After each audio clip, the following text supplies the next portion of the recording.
John McCollum is a husband, a father, a Navy veteran, and now works in the tech industry. He wants to take all of his experience to Washington to become the next United States Congressman for the 6th Congressional District. I speak exclusively to John for this edition of Quintin's Close-Ups. And if you haven't already, subscribe to my YouTube channel and like Quintin's Close-Ups on Facebook. John McCollum, welcome to Quintin's Close-Ups. Thank you very much, Quintin. Thanks for having me. Oh, you're very welcome. Of course, I see you a lot on the golf cart here in downtown Charleston with your family. Absolutely. But for my research, I didn't know this, but you are a Navy veteran. Obviously, you're a husband and a father, and you also work in the booming tech industry. Tell me, who else is John these days? As a matter of fact, 2 days out before the election. Yeah, I've been in Charleston for 10 years, got out of the service almost 5 years ago now. And when I did get out, struggled to find work just like any veteran out there. The struggle is very real. I was in nuclear power, so I have an extensive background in science and physics and power generation itself, but there aren't any nuclear reactors in the immediate Charleston area. My wife and I loved it here, so we struggled to find work after I got out of the service, though my wife was gainfully employed throughout, and found my way into Mark Sanford's office. Met him randomly on a whim. He was kind enough to offer me a staff position in Mount Pleasant in his office out there. Through that, I was introduced to several different great people in the tech sector here in Charleston, and it's graduated ever since. I started out working for a very small startup, transitioned over to a mid-size, a larger size company here in Charleston, and then I'm at my current employer as a result of just that process. And I'm very, very grateful for the position I have. What is the state of the tech industry as you know it? It's up and down. I think that there are great companies in the Charleston area that are quite profitable. There are lots of companies that are heavily VC backed, venture capitalist backed. Nice. And it's a good thing to have the great interest in investing in your idea and in your company, but it's another thing also to turn a profit. So I think that there's still a transitional phase taking place in the Charleston market where we're trying to have more companies achieve profitability. Time will tell. A natural attrition will happen with companies over time, and that's part of the market process. But I'm encouraged. I live right down the street from the West Edge development, so watching Vicor Scientific go in there in the biotech industries. I know Michael Mayer and the West Edge Foundation is heavily involved in recruitment and getting more and more companies to headquarter in Charleston. And so I'm trusting that this is going to be a 10-year, 20-year plan that will bear fruit when it's all said and done.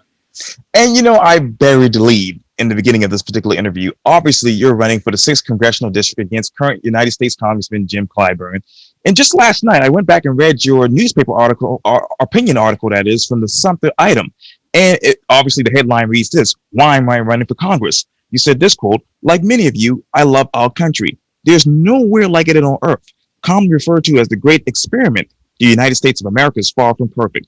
However, we have the unique privilege to control our own destiny in the land of free." What's that experiment right now in your mind, John? It's ever evolving. I love America, as I trust you do as well, Quintin, and many of the concerned voters out there who've been going to the polls for the last month. And what I'm suggesting is that the current state of America is healthy. I am bullish on the United States. I continue to believe that our best days are ahead of us. We are facing strife, nothing greater than we've faced in our history. Of course, the Civil War was probably our high water mark when it came to tumult in the history of the United States. And then, of course, in the 60s in the Civil Rights era, and there's been many flare-ups since. It's just, the point being is that we are simply in a time, in a moment in history where we're learning more and more about ourselves. And to trust that America was founded on the principles of equality, of goodness, of Christianity. And moving forward, we can trust that foundation that our best days are ahead of us. There's a strong narrative out there that I was specifically addressing with that statement in a positive light, that the United States is inherently flawed, is irredeemable, is a bad place. We need to fundamentally change the United States and bend it to some model that is reflected in Europe or other parts of the world. We need to change our behavior, our way of life significantly, and I simply disagree with that. I think we have a good foundation, and I think we have a wonderful country, and we can continue to mold it in our image as we move forward. And I'm going to expand on that opinion article in just a second. But let me ask you this. What have you learned more about the 6th Congressional District in your mind? What I've learned living in the 6th District since I got out of the Navy is that it has been long neglected. It's a long neglected part of South Carolina that is a very gerrymandered district. I've made this commentary that gerrymandering cuts both ways. I know that the Republican-controlled South Carolina legislature drew the lines 10 years ago, and we are coming up on that again this year. So I hope the lesson has been learned that gerrymandering is not something that is an advantage or disadvantage to either party. It hurts all parties. And I believe strongly in the Republican and conservative ideologue of hard work, of family values, of focus on one's contribution and being rewarded for said contribution. So I think in the marketplace of ideas, Republicans or Democrats should be willing to meet in the field of play and allow for the voters to hear them fairly and make decisions appropriately instead of trying to skew the results. The 6th District, as a result of that lack of investment, lack of turnover, quite simply, the accountability level has remained low. If there's not turnover associated with the House of Representatives, the voters aren't being given the opportunity to hold their elected officials responsible for their success or lack thereof. And so that coming together is my assessment of the 6th District. I think that there's an opportunity to make marked difference and impact on the 6th District with mild investment. The Opportunity Zone legislation that was granted in the 2017 tax bill, thank you to our Senator Tim Scott, who championed that idea and made it happen and got it signed into law. It's already been an act of Congress achieved. Acts of Congress are difficult to achieve. Point being is that this legislation exists for a reason, and we should mobilize it. We should use it as a leverage piece to try and recruit more and more companies to our rural area, to the 6th District, to provide that opportunity for these smaller communities. And I'm going to expand on that in just a moment because I have a lot of questions about that. But let me ask you this. What are the voters saying exactly about gerrymandering in the 6th District? Well, they see it as a district that's specifically drawn for Jim Clyburn. It's no secret that it's a majority-minority district. I believe it's a 60-40 black-white split, if memory serves. I could be off by those numbers ever so slightly. And I think the X factor in this election cycle is there is something that's taking place when it comes to accountability for entrenched politicians. You see it happening with Jamie Harrison and Lindsey Graham. Lindsey Graham has been in government for a long, long time. Of course, I support Senator Graham, and I'd be happy to make some commentary of Jamie Harrison and his lobbying career that he has as his resume builder. But there's something going on and an opportunity for the 6th District to turn the tide as there is a crackback against career politicians, the Donald Trump factor. Like him or hate him, Donald Trump has provided results, and I think that's resonating with lots of folks in the Black community, which is going to determine the outcome of the 6th District. And what results has the president delivered in the 6th District as the rain comes down here? I know, I see it coming down as well. I'm glad you're undercover. Yes, sir. Well, I'm curious. There's parts of the 6th District that have thoroughly enjoyed the impacts of Trump's economy. Whether it be North Charleston, whether it be Columbia, those two communities have thrived significantly during Trump's economy. When you talk about rural districts, the rural parts of the 6th District, I'd say that they've probably observed that the economy is taking off, but haven't felt a direct impact necessarily. I know that Hampton was able to just recruit a massive agricultural operation down there. Right. And that's not what I'm talking about, by the way. I'm not talking about a 1,500 person operation. I'm talking about 20, 30 person operation. Suppliers to Boeing, suppliers to Volvo, moving to Jasper, or moving to Sumter. Those types of smaller operations, because a 20 or 30 man operation in Kingstree would make a big impact. Do I think that the rural communities have felt Trump's economy? Sure. I think that people are able to get a new roof. I think people have been able to, add that extra bathroom they've been thinking about. But has it been felt as significant as it could have been? No. And I think it's probably because of the disposition of the representation. It's been combative throughout the entirety of his presidency. It's been on the forefront. The representation of the 6th District has been on the forefront of impeaching the president. And so I don't think that that curries much favor with the White House. And let me go back to the opinion article. It says this: in our form of government, a constitutional republic, we elect officials to do our bidding. What type of bidding that is there in the 6th Congressional District? I think that you can leverage the office of congressman of the 6th District to appeal to the federal government to see if there's different sorts of avenues that we can pursue, whether it be related to infrastructure, and then of course we're working with the Republican-controlled state legislature and Republican governor of South Carolina, because ultimately when the rubber meets the road, that's who spends the money in the state of South Carolina. And I think being of the same party would be advantageous to it, but I'm going to control what I can control, Quintin. Those are all extraneous factors associated with what I want to try to achieve. What I need has already been achieved. Opportunity zone legislation is law. And it is an opportunity for me now, as our congressman, to call Boeing, to call Nucor Steel, and ask them and say, who are some of your suppliers? Respectfully, I'd call them up, say, hey, how you doing? My name's John McCollum. I'm the congressman for the district. I'm curious who some of your suppliers are and who you might want to be closer to your operations. So that way you have a streamlined, just-in-time logistical setup. So that way the gaskets associated with building Mercedes-Benz vans can be delivered just in time on the site, just up the road from Sumter. So these are the types of things that a congressman can do to be proactive about recruiting business to the district, as opposed to disparaging opportunity zone legislation, talking about what's wrong with it, talking about what's wrong with America, and just talking about how we're so in a bygone era that no longer can help us move forward and focus on how to provide opportunity for people. And you also said this too. We do this obviously periodically so that we can become experts in subject matter, render opinions that is, ponder how best to move forward, execute the order, and enforce the laws passed. What are the subject matters right now? Well, subject matter right now is, of course, finding ways to get people jobs.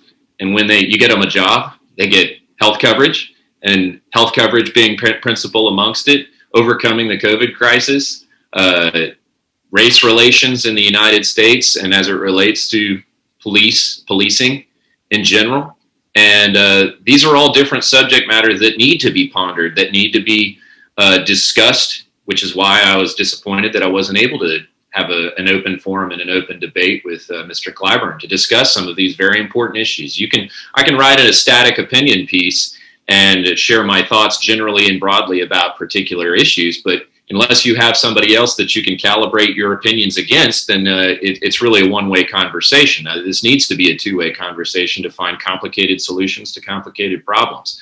And it has to do with accountability that we discussed previously. If you don't have any turnover in your elected representation, there's nobody to hold accountable.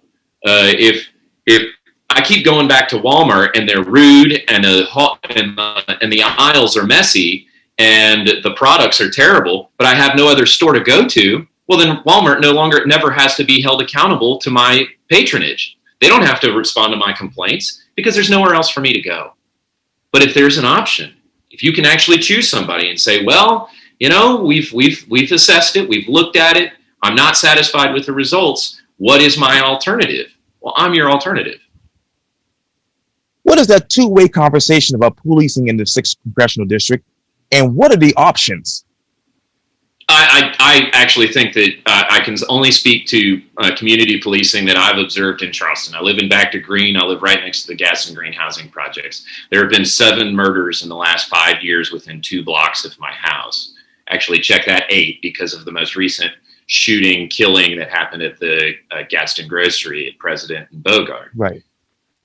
The Charleston police force is probably second to none when it comes to community policing, walking the beat, being present in the neighborhoods, knowing the names of all of the folks in the area, and actively trying their best to know the community and to be present. Charleston's police do a phenomenal job. They're present at our neighborhood association meetings with regularity. They listen and are reactive to our calls. And I don't see it as an issue of profiling or issues that are captivating the country right now.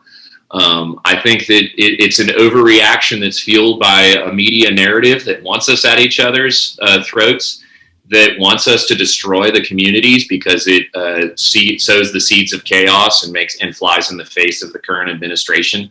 I think that people are being manipulated. I think that manipulation is rampant. If you see that Michael Bloomberg spent $100 million over the course of 5 weeks in the state of Florida, and you suggest that $100 million doesn't skew the narrative in the media, well, then you're not paying attention. I think that the media has bubbled up the amount of animus out there to deliberately sow the seeds of discord. There were 9 police involved shootings with unarmed African Americans where the victim died because of their wounds in 2019. 9 people. I mean, one is too many, but 9 out of all of the police interactions throughout the entire country. George Floyd was murdered. But that does not give us a reason to sit here and throw everything out. We're throwing the baby out with the bathwater. We need our police. We need them policing our communities. If you do a survey of the Black community, they'll be the first ones to tell you they don't want less policing. They want either the same amount of policing or even more policing. So is there common sense legislation that could be pursued? I think body cameras is phenomenal. Transparency increases accountability for all parties involved. I love body cameras, and I'll give Wendell Gilliard all the praise that he deserves for championing that and spearheading that through the South Carolina state legislature. But that's something that we can all agree on. But simply suggesting that we defund the police, completely change how we administrate our cities and ensure the domestic tranquility and peace of our private citizens and their rights to private property. This is what we were talking about. I love America. America is founded as a good nation, and we do not need to fundamentally change America. America is progressing towards a more perfect union. What type of surveys are you taking in Sumter, Hampton, King Street when you talk about police and community relations? Well, I mean, I have surveys. I wish I had that capacity, Quintin. That would be a wonderful tool for me to have. But I have one-on-one conversations with Republicans and Democrats alike, Black folks and white folks, who are very candid, and I appreciate the one-on-one format of having these kinds of conversations with people because they let their hair down, and I'm allowed to do the same, and we can be frank and we can discuss it. And when it comes to policing in the Black community, I think that there is an interpretation or a feeling or a sentiment of being persecuted, being prosecuted without good reason. I think there's lots of different variables that contribute to it. Training, some of the laws that we currently have on our books.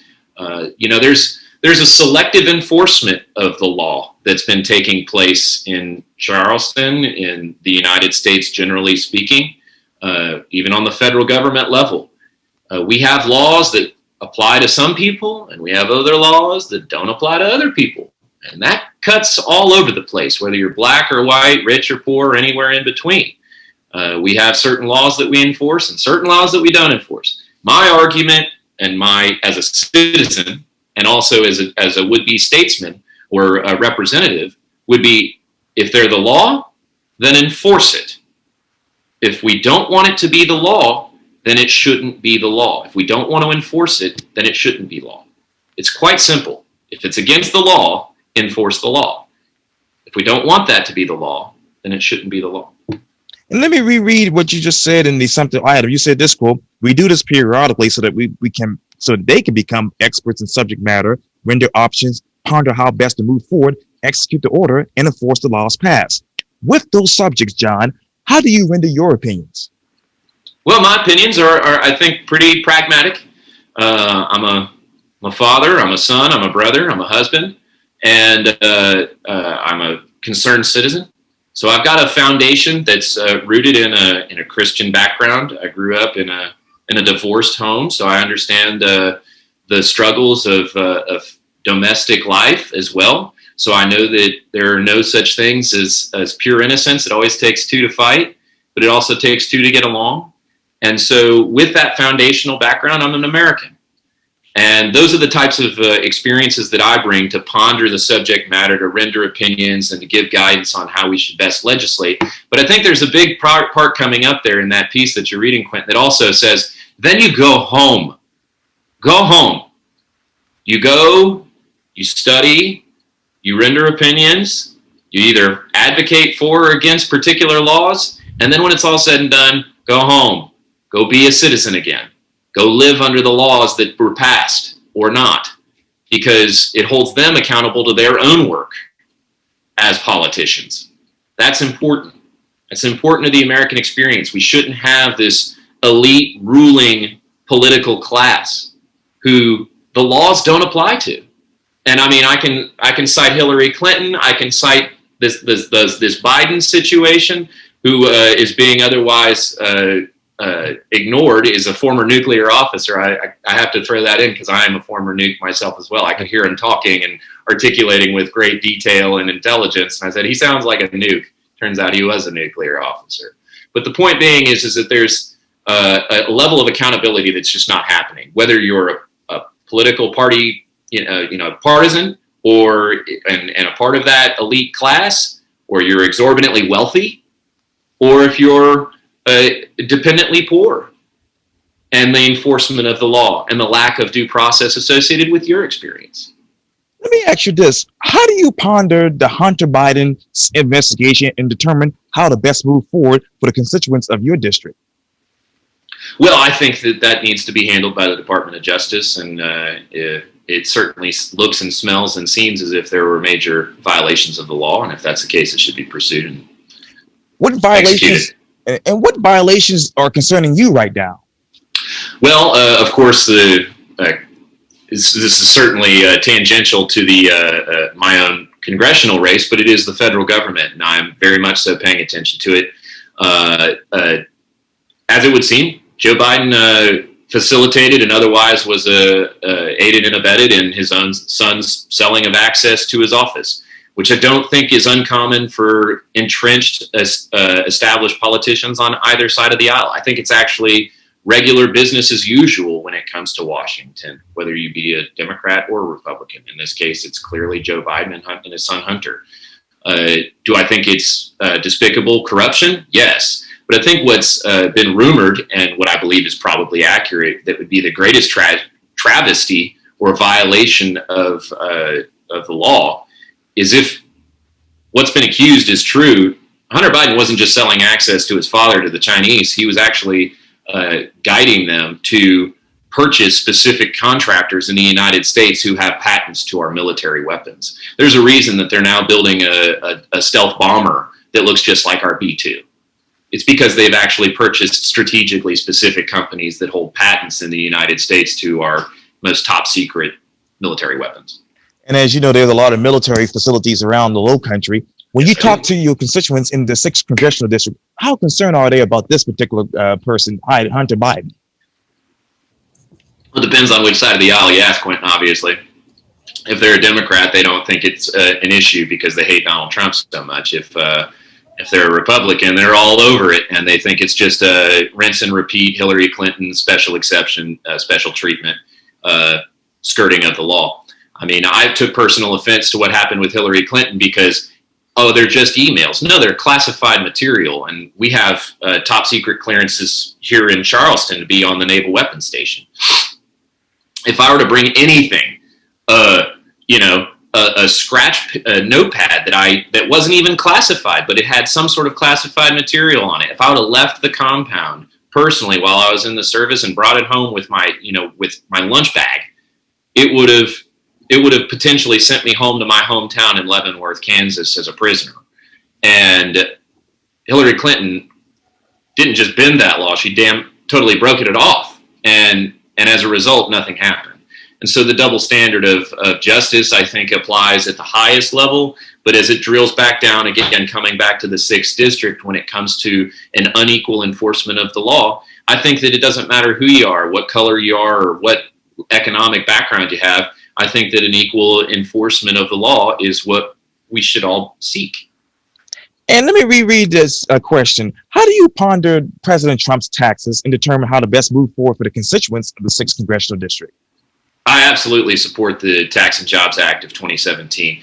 Was it the massive tax cut that the middle class was looking for or wanted or as advertised? No, it was a tax cut. It was a couple $1,000s in our house, which is great. That goes a long way. Pays for a lot of groceries, pays for a couple months of childcare. But what was the most important two things associated with that bill that was passed? One, it was, of course, Opportunity Zone legislation, which has created a massive infusion of capital into distressed parts of the country. And specifically, the huge parts of the 6th District are opportunity zones. And with that money comes jobs. With those jobs comes healthcare plans. And if you want to go and get a job and you want to have a healthcare plan, guess what? Opportunity zones are providing that all over the place in massive forms of investment. The other thing, the second thing that came from that legislation was it repatriated over $1 trillion from overseas headquarters. Are you familiar, Quintin? I think you're probably familiar that Delaware is considered a tax haven here in this country. So lots of major domestic American companies incorporate in Delaware to avoid taxes and state regulations associated with it. So Delaware is a big mecca of headquarters. Ireland, consequently, was also that same sort of concept, a tax haven for multinational, huge corporations like Apple, Microsoft, Amazon. And what happened during 2017 is because during the Obama years, they had taxed these corporations at such a high level. Remember, Joe Biden's pushing this out right now. Oh, we're just going to tax the corporations. It's just those mean rich people. It's just those mean corporations that we're going to tax. Well, what do? Well, they take their money elsewhere. So that way you can't tax it. It's the same reason people move from New York to Florida or Texas, because they want to avoid the taxes. And there was a grace period in 2017 that allowed for all of these companies for one time to bring their money home and just be taxed 15%. So 15% of something is better than 32% of nothing, okay? So by repatriating $1 trillion, what did Amazon do? They went and tried to build HQ2 up in Brooklyn, but AOC chased them out of town, so they ended up building it in Virginia. Apple, they redid and completely built that headquarters out in Palo Alto, California. So, I mean, you remember vividly when this happened. You may not have realized where that money was coming from, but $1 trillion that was sitting in overseas accounts came home to the United States of America. And what are they going to do with that money? They can't just sit on a bunch of paper. They can't buy more stocks and bonds. There's only so much stocks and bonds you can buy before you're like, okay, what else are we going to do with this money? Oh, they reinvested it in the United States. Let me get back to what I said earlier. Obviously, let me ask you this. Obviously, you talked about Hunter Biden and Hillary Clinton, and there are other people on the other side say, hey, what about President Trump and his personal taxes? How do you ponder that, and what steps would you take to move forward with that? Well, I think there's a bit of hubris associated with it. I don't think it's any secret that Donald Trump has been a highly leveraged businessman his entire life. And by highly leveraged, I mean that he takes on massive amounts of debt. He grew up in the New York real estate market, his father owning many different slums and eventually apartment buildings in Manhattan. And then actually Donald Trump was the true vehicle to the Trump status of New York City when he invested heavily in Manhattan in the late 70s and early 80s when it was overwhelmed by the crack epidemic. And so he's buying tons and tons of property at bottom rate dollar. So though he owns all of these properties and they've become extremely valuable over the course of 20 or 30 years, that doesn't necessarily mean that he has tons of cash, okay? He's actually what you would consider cash poor, it would be my estimate. And what he does is he leverages his $1.3 billion building on Park Avenue to borrow more money and go buy more hotels and make more money. So though he is probably, in all estimates, I mean, reasonably, not exactly the wealthiest man when it comes to cash and liquid assets, he is still a billionaire on paper because of all of the buildings that he owns. And because he is a man of ego and a man who wants to present himself in a certain way, he probably doesn't want to be scrutinized overly about his lack of cash flow. So he hasn't released his tax returns. Long story short, I don't really care. I already kind of know exactly what his financial situation is, so I don't care about how if he is as rich as he claims to be or not as rich as he claims to be. I trust that he actually is not compromised the way some of these entrenched politicians have been their entire life, because he isn't a politician, and he has not been a politician throughout the course of his professional career. He's been a politician, as he likes to say, for 47 months. Joe Biden has been a politician for 47 years. I mean, you know some of the politics around Charleston. You see how crooked it can be around this town. Can you imagine how crooked it is in Washington, D.C.? I don't need to go live there to know that I'm going to be probably disappointed in what I come to find about how Washington operates. Now, you talked earlier about his ego. Has his ego gotten him in trouble with his personal taxes? I don't know. That's debatable. I mean, I trust that he's removed himself and bequeathed all of that operation to his family, his children. He doesn't take a salary. He donates every penny he gets in his $400,000 a year salary. And I think there's a lot of things that you could say that are very commendable about what Donald Trump has done. I mean, he is a billionaire, for God's sakes. He didn't have to run for president. And I know, obviously, you just mentioned that a lot of politicians have been compromised by what they have done. But when Tuesday comes and if he's reelected, will he be considered now a politician? I think that's a fair statement. Yeah, absolutely. At this point, yeah, you are a politician if you get a second term, right? But I'm hopeful for that. I think the 6th District is coming around to the idea. I think lots of people tether Joe Biden's candidacy to Mr. Clyburn for obvious reasons. It was part of the impetus as to why I ran. I didn't like him being referred to as a kingmaker. I don't like the idea or concept of kingmakers or kings or anything to do with royalty in the United States.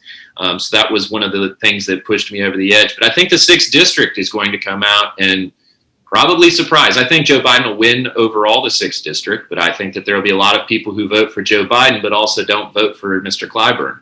I think there will be lots of people who say, you know, Mr. Trump did do a pretty good job, so they'll vote for Donald Trump.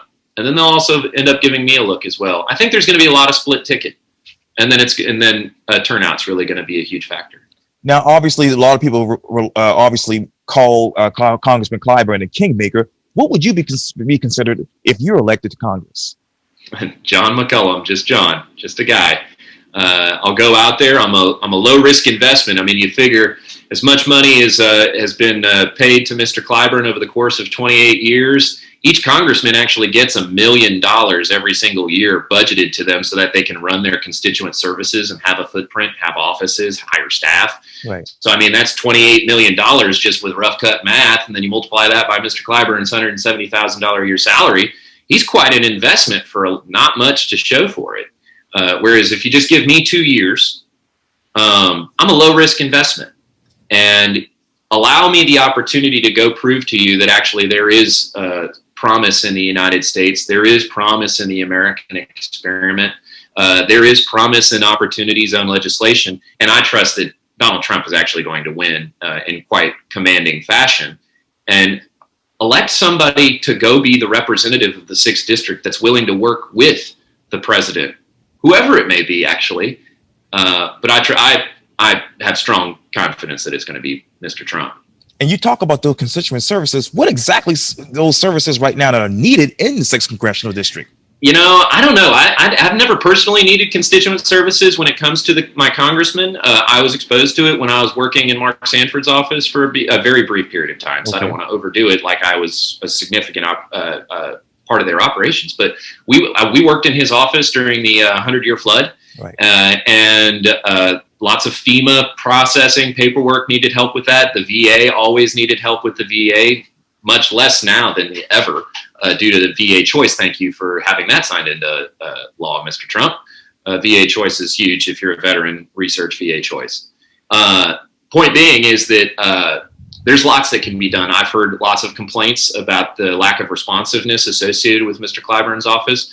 So if I were lucky enough to win, my first means of business would be standing up appropriate offices. I would look and assess to see what we could inherit from the existing infrastructure. I'm not confident that there would be a whole lot. Joe Cunningham, on the other hand, actually inherited all of Mark Sanford's infrastructure. He even hired his longtime staffers to be in Joe Cunningham's office. So he was able to actually have quite a smooth transition from his predecessor to his own operations. Whereas I don't know if there's anything there that I want to salvage or anything that I actually want to inherit, because it might be so entrenched in kind of the same old types of operations. But the first thing that actually I want to do is, beyond getting my established footprint of different offices, whether it be Charleston, Columbia, and different rural parts of South Carolina, I want to hire a financial liaison. A financial liaison who actually floats around to the different locations, so that way people can actually schedule time with this person, and whether it be their personal finances and how to build credit and how to work their way towards buying a home, open a bank account, apply for a credit card. There's a lot of really basic personal finance things that people could really be helped with if they just had proper resources, or if they want to start a business, how to establish an LLC, how to establish an employee identification number, just like a social security number for a business, or if they're associated with having a business currently, say you have a nail salon, you have a hair salon, or whatever it is, and you don't understand all of this different PPP CARES Act stuff, this financial liaison would be your resource. Where exactly in the 6th Congressional District where PPP is needed right now? Are you kidding me? Everywhere. I mean, whether it be the restaurants on King Street, or your mom and pops in the West Side here, or in North Charleston, or out in Hampton. I mean, you name it. It's all over the place where help is needed. People were making money. Trump's economy was thriving. And if we can bring this back to COVID, I think the lesson that we're going to learn from this experience is we should never, ever, ever, ever shut the country down again. Ever. I don't care what Joe Biden thinks. I don't care what scientists think. Don't ever shut the country down again. If you're scared, go to church. You know what I mean? Like, if you're scared, you can stay home. The rest of us need to go to work. So don't sacrifice, other people's businesses because you're concerned. I understand the level of concern. It is scary. There's lots of people that have succumbed to COVID-19, but by no means does it give you the rights to destroy somebody else's business, to destroy somebody else's financial wherewithal or the ability to earn to provide for their family. What makes me scared shouldn't affect your life. Jay-Z had a famous line, "What you eat don't make me," but I won't quote Jay-Z too in depth. What concerns do you have about President Trump's response to COVID? None. I think he actually has responded very well to it. I think it's been as good as can be expected. I think that there's been hot spots around the country. It's a federalism approach where you allow for the states and the governments that are in place locally to administrate the casualty response that's appropriate. I think that he's been manipulated by institutional unelected officials at the National Institution of Health and the CDC. It's no secret that Republicans reject the federal government and reject massive bloat and waste in government spending. So the Republicans are not the allies of these major institutions like the National Institute of Health or the CDC or the entrenched medical professionals who work in them. Dr. Fauci hasn't seen a patient for 30 years. I don't think that he is the resident expert on disease. I think that people like my mother, who are a primary care physician seeing patients on a daily basis, are. I think the nurses that I speak to at MUSC who tell me that it's not the overblown casualty, they never did see that mass slug of people coming to MUSC. I live 2 blocks away. They tell me. I talk to them on the street. I ask them, like, what's going on? Is COVID of great concern? Like, no, what's of a great concern is we've got colon cancer patients who are coming in 3 months or 4 months after they should have because they didn't get their screening, and now they're at stage 3, stage 4. They're going to die of cancer because they didn't get their regular screening. The hospital is failing all around the state, other hospitals, but MUSC included, because they don't have any patients coming in to pay the bills and keep the lights on. So the biggest experience I think that we should take away and we'll study for the next 10 years is why we should never shut the country down again. I was at boot camp during H1N1 in 2010, living in a tight quarters with 80 other people. We all got sick. That was during H1N1. That was a deadly pandemic, and we didn't shut the country down. So I think that what has happened at the federal government should also be investigated. It should be studied. It should be like, why did this happen? Why was this insistence upon shutting down the country so fervently pursued? Fauci is contradiction in and of itself. Any good doctor knows that when you are in a casualty situation, you need to consider all variables. Whereas he's looking at this in a tunnel vision sense, where the only thing that I want to focus on is how do I stop the pandemic that 99% of people survive. Well, sir, with all due respect, the economy of the United States is way too complex to just look at it through a healthcare crisis. You have to understand, okay, well, how is this going to affect people's jobs? How's this going to affect the economy? How's this going to affect our ability as it relates to national defense? I mean, there's thousands of variables that need to be considered in a casualty environment, and he's considering only one. What other variables should be considered right now? What other variables? I mean, I just named I named a few. I mean, how is this impacting tourism? How is this impacting travel? How is this impacting our national infrastructure associated with air travel, with trains, with the flow of goods? We have runs on toilet paper and paper towels. It has us reassess our supply chains when it comes to PPE and what should be manufactured in the United States and what we should outsource. I mean, there are thousands of variables associated with this pandemic and the reaction that I think, again, the major takeaway from all of this is we should never shut the country down again, ever. It shouldn't even be an option. That's why when I hear Joe Biden talking about, well, if the scientists tell me this, well, then maybe you shouldn't be president, sir, if you can't incorporate and think about all the other variables and factors associated with American modern life outside of just whether or not somebody's got the sniffles. Now, let me ask you this, John. Who do you have confidence in when it comes to COVID? Who do I have personally in confidence? Well, again, both my folks are doctors. My mother currently still sees patients. So I lean heavily on her and her guidance. I have several friends who are in the medical field, whether they be doctors themselves and also nurses. And I've studied science extensively in my background. So I understand how to evaluate statistics. I understand how to evaluate pathogens, one versus another, whether or not they're airborne and how infectious they are and the mortality and morbidity rate associated with it. So, I trust my friends, my family, myself, in my ability to digest information. I certainly don't trust the media. Do you trust the media, Quintin? I know you're not. It's not your interview, but I would pose that to your viewers. Do you trust what the media says? I don't. And let me ask you this. What statistics are you looking at right now in the 6th Congressional District when it comes to COVID? Well, I look at the death rate and what it was compared to 2019, 2018, 2017. And what I was able to discern from the CDC's website itself, I went and actually looked at the entire state of South Carolina, and then also compared it to New York State. On average, New York State sees about 2,000 deaths a week from all causes.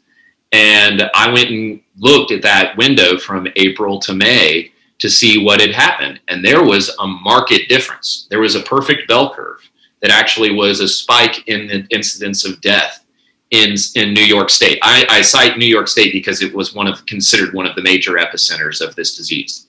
And Andrew Cuomo guiding infirmed patients back into hotspots in nursing homes. So, now, and let me ask you this: what is the current death rate in the 6th Congressional District? Well, the 6th. Let me finish the thought, because the 6th. I wasn't able to specifically carve out the 6th Congressional District because there aren't any statistics associated with it. It's gerrymandered by street, so you can't really get accurate information associated with that.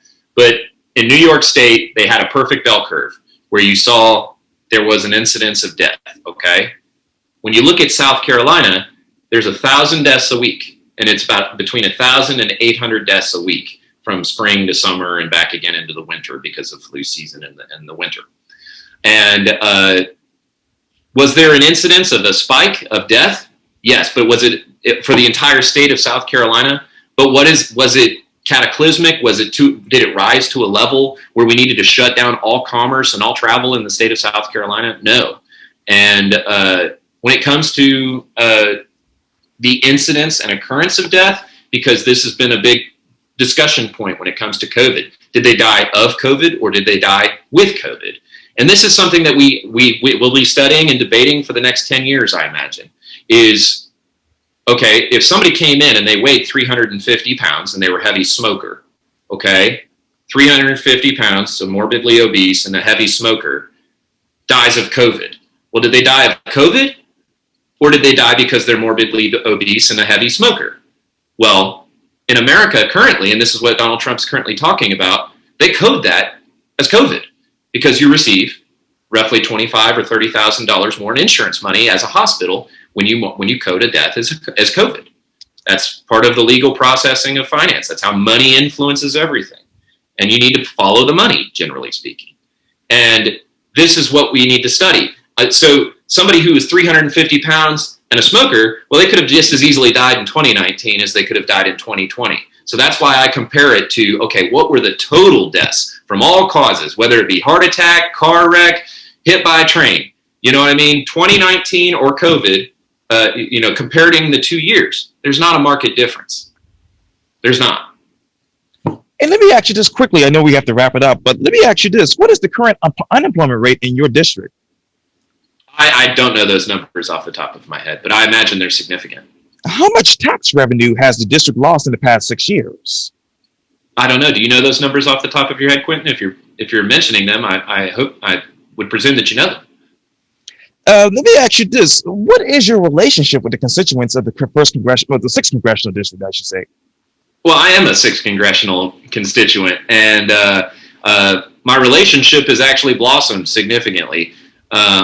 As it relates to reaching out to folks in the 6th District, I've actually spoken to lots of people who have been a part of Mr. Clyburn's network for a long time, who have supported both Democrats and Republicans. And we've had some of those one-on-one conversations that expand upon what's important to them and what they think that the 6th District needs in order to progress people forward, whether it be healthcare, whether it be opportunity, getting them jobs, getting them the resources they need to have a thriving family life and a thriving home and a thriving life. When it comes to the needs of rural South Carolina, I've touched on that. They need business. They need opportunity. They need people to move out there. And I think a focus on skilled labor and manufacturing jobs and trying to leverage the opportunity zone legislation of the 6th District would encourage that to some of these rural communities. Again, Quintin, some of these communities are so small, a 20-person operation where they just manufacture something for one of the other major manufacturers in South Carolina would be a huge impact. Say they made, an hourly wage, 20 jobs. That's 20 jobs. That's 20 households. They've all got children. They've all got spouses. They've all got now healthcare plans. They've all got coverage. Might actually have a doctor or a little an urgent medical facility move out there to service some of these plans. And so this success begets other success. But as it relates to my relationship with the 6th District, it's grown. It's been phenomenal. And the outreach has been amazing. I think that this has been something that's been an eyesore, an old wound that people have been clamoring for somebody to come along and say, respectfully, without disparaging Mr. Clyburn or who he is or his importance to the state of South Carolina, to the United States, to his party, I don't want to disparage any of that. I want to show him great admiration and respect. But I'm simply suggesting that the 6th District deserves an opportunity to vote for somebody else. Now, how many jobs have been lost in your district over the past 2 years? I'm not sure.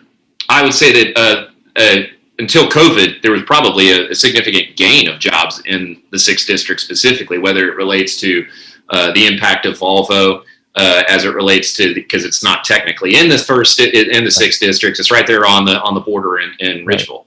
But as it relates to just general economic activity, like I said, when you repatriate $1 trillion, Quintin, that does make its way throughout the entirety of the nation. And when you allow for the economic engine of the United States to fire up and to be coursing with low energy costs. You notice how cheap it is to fill up your car with gas for the last several years. That's all due to the energy independence associated with the Trump administration's approach to energy.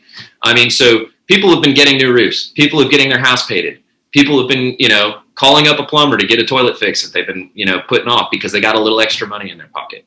So overall, I'd say the 6th District has been sharing in some of that success, but I expect more. I want more success coming to the 6th District.